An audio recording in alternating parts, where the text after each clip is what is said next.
नमस्कार, स्वागत है आपका नवभारत सुपर 6 में। मैं आपके साथ अनुराग सिंह। मिडिल ईस्ट में जंग अमेरिका और ईरान के बीच छिड़ी है। बारूद खाड़ी देशों पर बरस रहा है, लेकिन इसकी सबसे भयानक मार अगर किसी पर पड़ रही है तो वो हमारे पड़ोसी पाकिस्तान पर पड़ रही है। खुद पहले से ही कंगाली के मुहाने पर खड़ा है पाकिस्तान। रणनीतिक रूप से दुनिया के सबसे अहम समुद्री रास्ते हॉर्मुज स्ट्रेट के बंद होते ही इस्लामाबाद के हाथ पैर फूलने लगे। जो शहबाज शरीफ और मुनीर सीना ठोक कर कहते थे कि हमने जंग रुकवा दी है, वो बुरी तरह से छटपटाने लगे हैं। जरा सोचिए कि जो देश पहले से ही IMF के आगे कटोरा लेकर खड़ा रहता है, अब कतर के एक फैसले ने फिर से उसे कटोरा थामने पर ही मजबूर कर दिया। कतर ने पाकिस्तान को दी जाने वाली गैस की सप्लाई को रोक दिया और यही वजह है कि पाकिस्तान इस वक्त छटपटा रहा है। पाकिस्तान की बेबसी को समझने के लिए आपको एक आंकड़े पर गौर करना चाहिए। कतर की तरफ से हाथ खड़े हुए तो शहबाज शरीफ सरकार ने आनन फानन में इंटरनेशनल मार्केट यानी कि अंतर्राष्ट्रीय बाजार से आपातकालीन गैस की खरीद शुरू की। अब आप इसके भाव सुनेंगे तो आपको समझ में आएगा कि फटेहाल पाकिस्तान को कैसे और ज्यादा मुश्किलें उठानी पड़ रही। पूरे $20.70 प्रति MMBTU के भाव पर पाकिस्तान इस वक्त अंतर्राष्ट्रीय बाजार से तेल खरीद रहा है। पिछले 4 साल का यह दाम सबसे उच्चतम स्तर पर है। आम दिनों में पाकिस्तान को कतर के साथ हुए समझौतों के तहत यही गैस महज $10 से $12 पर मिल जाती थी। यानी अपनी आवाम को अंधेरे से बचाने के लिए पाकिस्तान आज 73% से लेकर 107% तक ज्यादा कीमत चुका रहा है। खजाना पाकिस्तान का खाली है, विदेशी मुद्रा भंडार कौड़ियों में तब्दील हो चुकी है, लेकिन मजबूरी ऐसी कि महंगी गैस खरीदे बिना कोई काम चल ही नहीं सकता। तो आज आपको बताएंगे कि कतर ने कैसे सिर्फ एक फैसला लिया और पाकिस्तान को एक बार फिर से कंगाली के मुहाने पर लाकर खड़ा कर दिया है। लेकिन सबसे पहले आप ये जानिए कि अमेरिका और ईरान के बीच दोबारा जंग शुरू हुई और एक हफ्ता भी नहीं हुआ तो पाकिस्तान में हालात कैसे बिगड़ना शुरू हो गए। कतर से सप्लाई रुकते ही पाकिस्तान बिलबिला उठा। पहले से ही कर्ज में डूबे पाकिस्तान को अब अपनी स्थिति सुधारने के लिए मजबूरन $20.70 प्रति MMTU यानी कि metric million British thermal unit के रिकॉर्ड दाम पर इमरजेंसी गैस खरीदने के लिए मजबूर होना पड़ रहा। दरअसल पश्चिम एशिया में दोबारा तनाव शुरू होने से पहले पाकिस्तान को जरूरत से ज्यादा की सप्लाई कतर से केवल $10 से $11 प्रति MMBTU की तय कीमत पर ही हो रही थी। इसके चलते पाकिस्तान के घरेलू बाजार में गैस इतनी पर्याप्त हो गई कि उसे एक्स्ट्रा गैस रखने के लिए या महंगे स्पॉट मार्केट से इसे खरीदने की कोई जरूरत पड़ ही नहीं रही थी। लेकिन अब जैसे ही अमेरिका और ईरान के बीच सैन्य संघर्ष बढ़ने के बाद हॉर्मुज का रास्ता बंद हुआ, कतर की गैस कंपनियों ने हाथ खड़े कर दिए। फोर्स मेजोर यानी कि एक तरह से आपातकाल लागू कर दिया गया पाकिस्तान के अंदर इसी गैस को लेकर। कतर की गैस सप्लायर कंपनियों ने साफ साफ कह दिया कि रास्ता बंद होने की वजह से हम आपको सस्ते जहाजों को पाकिस्तान नहीं भेज पाएंगे, जिसके बाद कतर से गैस सप्लाई ठप होते ही पाकिस्तान की स्थिति बिगड़ने लग गई। गैस की कमी का असर बिजली उत्पादन पर पड़ा, जिससे देश के कई शहरों में मतलब पाकिस्तान के कई शहरों में 12 से 18 घंटे की बिजली कटौती का सामना लोग कर रहे हैं। इसका असर उद्योगों पर अब पड़ने लगा है। अपने देश की इकोनॉमी को बचाने के लिए पाकिस्तान को अंतर्राष्ट्रीय खुले बाजार से $20.70 प्रति MMBTU यानी कि लगभग दोगुनी कीमत पर गैस खरीदना पड़ रहा है। पाकिस्तानी अखबार ने सरकारी सूत्रों के हवाले से यह जानकारी दी कि सरकारी कंपनी पाकिस्तान LNG लिमिटेड ने पेट्रो चाइना इंटरनेशनल को 1,40,000 क्यूबिक मीटर कार्गो की डिलीवरी के लिए टेंडर दिया।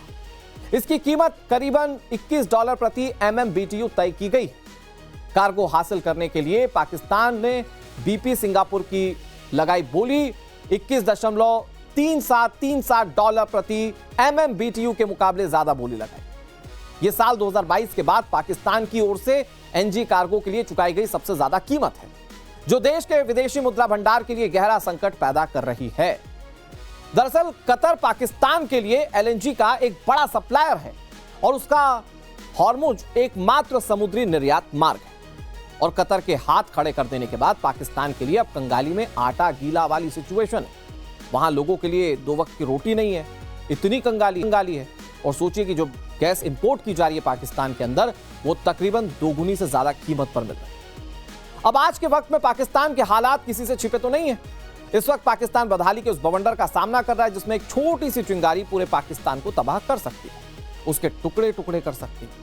अब मैं आपको कुछ तस्वीरें दिखाता हूं जो पाकिस्तान में बर्बादी की दस्तक की तस्दीक करते हैं। आप जरा एक तस्वीर देखिए, ये देखिए पीओजेके की तस्वीर है। जून 2026 से जारी विद्रोह अब एक गंभीर संकट का रूप यहां ले चुका है। पानी, गैस, तेल, बहुत छोटी छोटी जरूरतों की चीजें अब लोगों को नहीं मिल रही हैं और इसी के चलते लोग बगावत कर रहे हैं। लाखों लोग सड़कों पर उतरकर पाकिस्तान के खिलाफ आजादी के नारे को बुलंद कर रहे हैं और जिस पाकिस्तान के कब्जे वाले जम्मू कश्मीर को वहां के हुक्मरान आजाद कश्मीर कहते थे, आज वहीं की आवाम गुलामी की जंजीरें तोड़कर भारत से मदद की गुहार लगा रही है। अब आपके सामने में दूसरी तस्वीर है।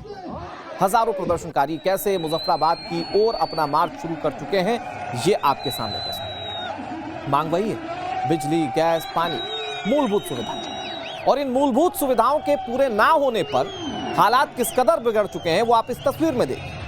लोग बसों में भर भर कर पाकिस्तान के खिलाफ आंदोलन को ताकत देने के लिए पहुंच रहे हैं और पाकिस्तान के कब्जे वाले कश्मीर में इस आंदोलन को अब तक का सबसे जबरदस्त इस्लामाबाद विरोधी विद्रोह कहा जाने लगा है। जरा ये तस्वीर आप एम्बियंस के साथ देखिए।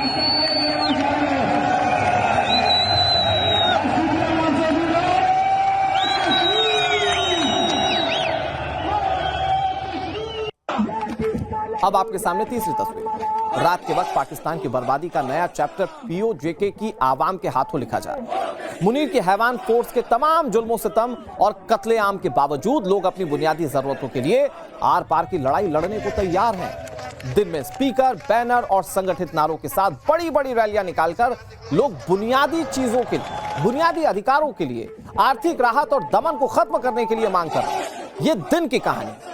लेकिन रात में क्या होता है ये तस्वीर आपके साथ। हजारों लोग फोन के टॉर्च लेकर बाहर निकलते हैं और पाकिस्तानी हुकूमत के खिलाफ अपनी आवाज कैसे बुलंद करते हैं ये तस्वीर भी आपको एम्बियंस के साथ देखना चाहिए। सिर्फ गैस ही नहीं बल्कि पाकिस्तान इस वक्त गहरे बिजली संकट के दौर से भी गुजर रहा है।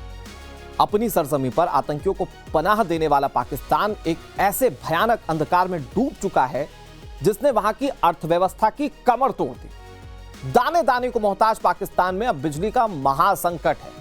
शहरों में 12 से 18 घंटे तक का ब्लैकआउट होता है।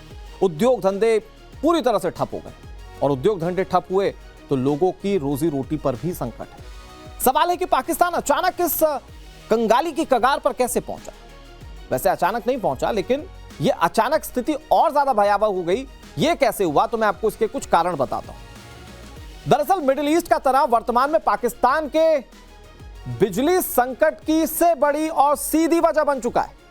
पाकिस्तान अपनी बिजली बनाने के लिए मुख्य रूप से लिक्विफाइड नेचुरल गैस यानी कि एलएनजी पर निर्भर करता है और इसका लगभग 90% हिस्सा कतर से लंबी अवधि के समझौतों के तहत आयात किया जाता है। हालांकि हॉर्मुज से जहाजों की आवाजाही ठप होने के चलते पाकिस्तान को मिलने वाली नियमित गैस सप्लाई पूरी तरह से रुक गई। नतीजा यह कि ईंधन के अभाव में देश के आधुनिक एलएनजी आधारित बिजली संयंत्र ठप पड़ गए। इसके अलावा पाकिस्तान में बिजली संकट गहराने की एक बड़ी अंदरूनी वजह है उसके अपने घरेलू प्राकृतिक गैस उत्पादन में हो रहा लगातार गिरावट। एक समय था जब पाकिस्तान अपने प्रमुख गैस क्षेत्रों के दम पर ईंधन के मामले में काफी हद तक निर्भर हुआ करता था, लेकिन पिछले कुछ दशकों में नए गैस भंडारण की खोज ना होने के चलते और पुराने कुओं के खाली हो जाने के चलते घरेलू उत्पादन में पाकिस्तान में कमी आई। पाकिस्तान के घरेलू गैस क्षेत्रों के उत्पादन हर साल लगभग 7 से 9% की दर से घट रहे हैं, जबकि आबादी और औद्योगिक विकास के कारण गैस की सप्लाई की मांग लगातार बढ़ती जा रही है और इस भारी मांग और आपूर्ति के अंतर की वजह से पाकिस्तान की घरेलू गैस प्रणाली बुरी तरह से चरमरा चुकी है। साथ ही गैस की कमी ने सीधे तौर पर पाकिस्तान के बिजली उत्पादन इंफ्रास्ट्रक्चर को एक तरीके से कहिए कि अपंग बना दिया है। इसके चलते देश के कई बड़े और आधुनिक पावर प्लांट्स पूरी तरह से ठप हो गए।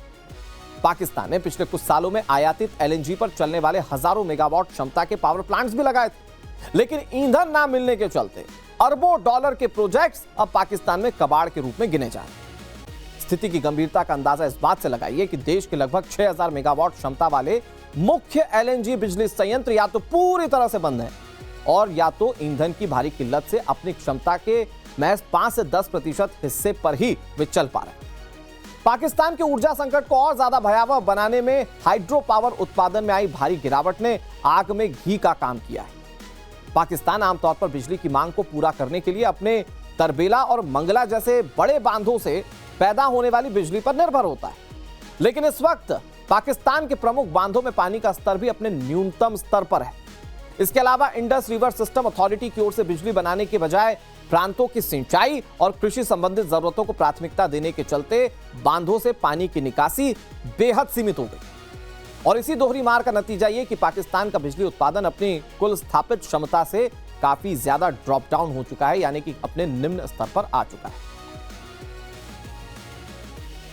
और आगे आपको दिखाएंगे योगी के दौरे से पहले संभल में कहां गरजा बुलडोजर, लेकिन उससे पहले दिन भर की सुपर 6 खबरें। मॉनसून सत्र को लेकर पक्ष और विपक्षी खेमे में बैठकों का दौर जारी। खबर है कि सरकार इस सत्र के दौरान 7 बिल ला सकती है, जिसमें वंदे मातरम, विदेशी चंदा कानून और इनकम टैक्स संशोधन के अलावा परिसीमन बिल भी शामिल हैं। सूत्रों के मुताबिक कांग्रेस और सपा को छोड़कर बाकी सभी पार्टियां सरकार का समर्थन कर सकती हैं। हरियाणा, चंडीगढ़ और पंजाब के दौरे पर आज पीएम नरेंद्र मोदी ने हजारों करोड़ की सौगातों की बरसात की। हरियाणा की जिंद में देश की पहली हाइड्रोजन ट्रेन को हरी झंडी दिखाया गया। चंडीगढ़ को पीएम मोदी ने भारत के लिए विकास का मॉडल बताया, तो वहीं जालंधर में रिमोट का बटन दबाकर जालंधर कैंट के साथ 75 रेलवे स्टेशन का उद्घाटन किया गया। बिजनौर के दौरे पर पहुंचे सीएम योगी आदित्यनाथ ने विपक्ष पर तंज कसा। कहा उन्हें जिन्ना नहीं गन्ना पसंद है, इसीलिए गन्ने के दाम बढ़ाकर किसानों को फायदा पहुंचाया गया। सीएम योगी ने कहा कि अब यूपी माफिया, दंगा और कर्फ्यू से मुक्त है। अपराध रोकने में फेल सपा सरकार कांवड़ यात्रा पर रोक लगाती थी, लेकिन अब कांवड़ यात्रा पर कोई रोक नहीं है। हालांकि योगी आदित्यनाथ ने कांवड़ियों को भी हुड़दंग से दूर रहने की सलाह दी।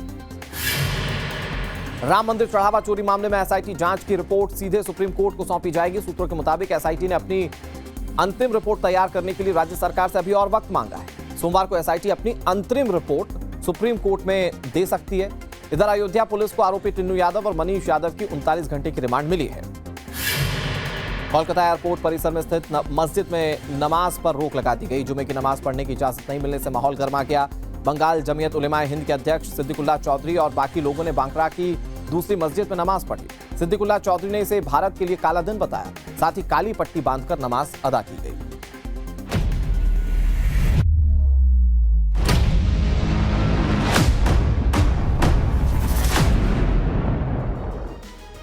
नवभारत सुपर 6 में अब वक्त अगली स्टोरी का। उत्तर प्रदेश के संभल में अवैध अतिक्रमण के खिलाफ प्रशासन का ताबड़तोड़ बुलडोजर एक्शन जारी। कल होने वाले सीएम योगी आदित्यनाथ के दौरे से पहले संभल में बुलडोजर एक्शन देखने को मिला। यहां जिला प्रशासन की संयुक्त टीम ने आज मुकरबपुर और मढ़न गांव में सरकारी भूमि पर बने अवैध धार्मिक ढांचों को बुलडोज करके ध्वस्त कर दिया। इस कार्रवाई के दौरान प्रशासन की टीम ने बंजर भूमि पर बने 312 वर्ग मीटर के अवैध इमाम बाड़े, मजार और मढ़न में कब्रिस्तान की 70 वर्ग मीटर जमीन पर बनी ईदगाह को जमींदोज किया। मुख्यमंत्री योगी आदित्यनाथ के दौरे से ठीक पहले कानून व्यवस्था बनाए रखने के लिए बड़ी तादाद में पुलिस बलों की मौजूदगी रही। हमारे सहयोगी अभिषेक राज ग्राउंड पर मौजूद थे, उनकी रिपोर्ट आपको दिखाते हैं। संभल के मुकर्रबपुर में आज बुलडोजर एक्शन देखने को मिल रहा है। दरअसल यहाँ पर मुकर्रबपुर इलाके में जो अवैध एक इमाम बाड़ा और साथ ही साथ मजार बनाई गई थी, ज़मीन को कब्जा किया गया था, उसको अब देखिए यहाँ पर ध्वस्त करने का जो काम है वो यहाँ पर शुरू हो गया है। और यहाँ पर आपको जो बुलडोज़र है वो नज़र आएगा और यहाँ पर जो ध्वस्तीकरण की कार्रवाई है उसको यहाँ पर शुरू कर दिया गया है। बुलडोज़र की सहायता से सबसे पहले ये जो गेट था इमाम बाड़े का उसको ध्वस्त किया गया और उसके बाद अब आप देखेंगे अंदर बाकायदा एक मजार बनी हुई है और उस मजार को भी यहाँ पर जो ध्वस्त है वो यहाँ पर किया जा रहा है। तो आज बुलडोज़र की जो कार्रवाई है वो यहाँ संभल के अंदर देखने को मिल रही है और लगातार जो ताबड़तोड़ एक्शन है वो यहाँ पर किया जा रहा है। और इसके साथ में ही जो प्रशासन के जो तमाम अधिकारी हैं वो मौजूद हैं और उनकी मौजूदगी में आप देखेंगे कि यहाँ पर जो ये पूरा मजार है इसको यहाँ पर ध्वस्त किया जा रहा है। ध्वस्तीकरण की जो कार्रवाई है वो यहाँ पर आपको नजर आएगी। यह मुकर्रबपुर का पूरा इलाका है और यहीं पे जो ध्वस्तीकरण की कार्रवाई है इसको अंजाम दिया जा रहा है। और आप देखिए यहाँ पर ये जो मजार है इसको यहाँ पर आप जो ध्वस्तीकरण की कार्रवाई है वो शुरू हो गई है और इस मजार को अब आपको नजर आएगा कि बुलडोजर की सहायता से इस पूरे मजार को यहाँ पर ध्वस्त किया जा रहा है। इधर प्रशासन की बुलडोजर कार्रवाई के दौरान संभल के डीएम अंकित खंडेलवाल भी मौके पर मौजूद थे। उनसे हमारे सहयोगी अभिषेक राज ने बातचीत की, तो डीएम साहब ने क्या कहा अब आपको ये सुनाते हैं। डीएम साहब हमारे साथ मौजूद हैं। सर अभी क्या कुछ जानकारी मिल पा रही है, कितनी ये ज़मीन थी और किस तरीके का पूरा इलाका था? देखिए ये गांव मुकर्रबपुर है, तहसील संभल के अंतर्गत। यहाँ पर बंजर ज़मीन थी, लगभग 3000 वर्ग मीटर के आसपास ज़मीन है, जिस पे अवैध रूप से कब्जा करके इमाम बाड़ा और बाकी अन्य धार्मिक गतिविधियाँ की जा रही थी। तहसीलदार कोर्ट से प्रॉपर नोटिस देकर के सुनवाई की गई। सुनवाई में पक्ष रखने की कोशिश की गई, लेकिन कहीं भी ये साक्ष्य नहीं मिला कि इस पे कब्जा जो है वैध है। कब्जा अवैध ठहराते हुए तहसीलदार कोर्ट से बेदखली का ऑर्डर हुआ। उस बेदखली के खिलाफ वर्तमान में कोई भी अपील किसी भी न्यायालय में विचारणीय नहीं है। इसको रखते हुए तहसीलदार कोर्ट के न्यायालय का अनुपालन आज यहाँ कराया जा रहा है और इस कब्जे को हटवाया जा रहा है। और आपको बड़ी खबर बता दें, राम मंदिर चढ़ावा चोरी मामले से जुड़ी बड़ी खबर। आरोपी टिन्नू यादव और मनीष यादव को पुलिस रिमांड पर भेज दिया गया है। अयोध्या पुलिस को 39 घंटे की रिमांड मिली है। कल पूछताछ के लिए जेल से बाहर ले जाएगी पुलिस की टीम, जो जानकारी मिल रही है। इन्हें पहले भी रिमांड पर भेजा गया था और एक बार फिर से 39 घंटे की रिमांड 39 घंटे की रिमांड अयोध्या पुलिस को मिली है। तो इसमें कई सारे पहलुओं पर इन्वेस्टिगेट पुलिस कर सकती है। खबर यह है कि पूछताछ के लिए जेल से बाहर पुलिस इन्हें ला सकती है और सारी चीजों को समझने की कोशिश पुलिस की ओर से की जाएगी।